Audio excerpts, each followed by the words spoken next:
Hello! Welcome to mom of boys channel. நீங்க பிகினரா இருக்கீங்க. உங்களுக்கு பிரியாணியே செய்ய தெரியாதுன்னு நெனச்சீங்கன்னா, இந்த வீடியோல நான் சொல்லி தர மெத்தட கண்டிப்பா ட்ரை பண்ணுங்க. 1/2 கிலோ அளவு பாஸ்மதி ரைஸ ஃபர்ஸ்ட் ஒரு 20 நிமிஷம் ஊற வச்சு வச்சுக்கோங்க. பாத்திரத்துல 3 டேபிள் ஸ்பூன் எண்ணெய், 1 ஸ்பூன் அளவு நெய், 3 வெங்காயம் சேர்த்துக்கோங்க. ஹோல் ஸ்பைசஸ அப்படியே ஆட் பண்ணி நல்லா கலந்து விடுங்க.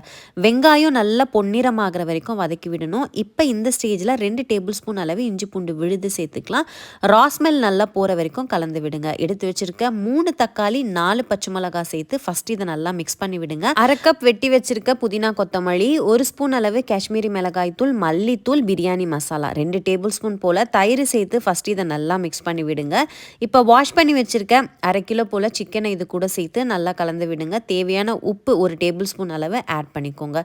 எண்ணெய் பிரிஞ்சு வர வரைக்கும் வெயிட் பண்ணுங்க. எண்ணெய் பிரிஞ்சு வந்ததுக்கு அப்புறமா எந்த கப்ல நம்ம அரிசி எடுத்தோமோ அதே கப்ல 1.25 அளவு தண்ணி ஊத்துனீங்கன்னா சரியா இருக்கும். இப்போ 1 டேபிள் ஸ்பூன் அளவு உப்பு இன்னொரு தடவை ஆட் பண்ணிக்கலாம்.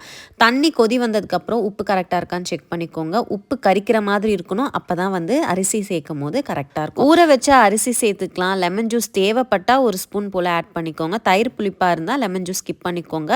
தண்ணியும் சாதமும் சமமாக வந்ததுக்கப்புறமா கொஞ்சமாக நெய் விட்டு தம் போட்டுருங்க. ஒரு 20 நிமிஷம் டிஸ்டர்ப் பண்ணாமல் விட்டுருங்க. இப்போ நீங்கள் ஓப்பன் பண்ணி பார்த்தீங்கன்னா வீட்லேயே ரொம்ப சிம்பிளாக வீட்டு ஸ்டைலில் ஒரு சிக்கன் பிரியாணி ரெடி ஆயிடுச்சு. நீங்கள் பிகினராக இருந்தால் கூட இந்த ரெசிபியை சூப்பராக ட்ரை பண்ணலாம். எந்த விதம் ஃபெயிலும் இல்லாமல் பர்ஃபெக்டாக வரும். கண்டிப்பாக இந்த ரெசிபி பிடிக்கும்னு நினைக்கிறேன். ட்ரை பண்ணி பார்த்துட்டு எப்படி இருந்ததுன்னு ஷேர் பண்ணுங்கள்.